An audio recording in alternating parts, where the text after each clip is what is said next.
એ રામ રામ સરપંચ. રામ રામ ભાઈ. એમ સરપંચ આજ મારી વાડીએ રસ્તો નથી ભૂલી ગયા ને? તમારી પાસે તો આવવું પડે ને, તમારા થકી તમે આગળ આવીએ.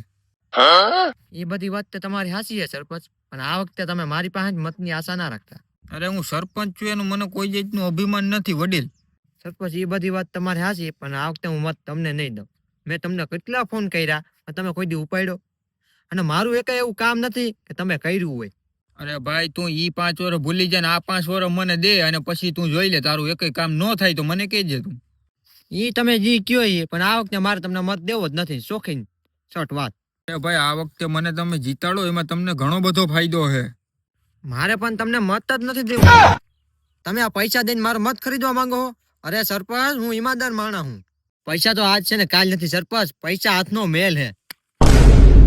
હું કે ભાઈ અરે સરપંચ, હું જીવું ને ત્યાં લગન મારા મત તો તમારા જ છે. મરી જાવ પછી મને ખબર ના હોય.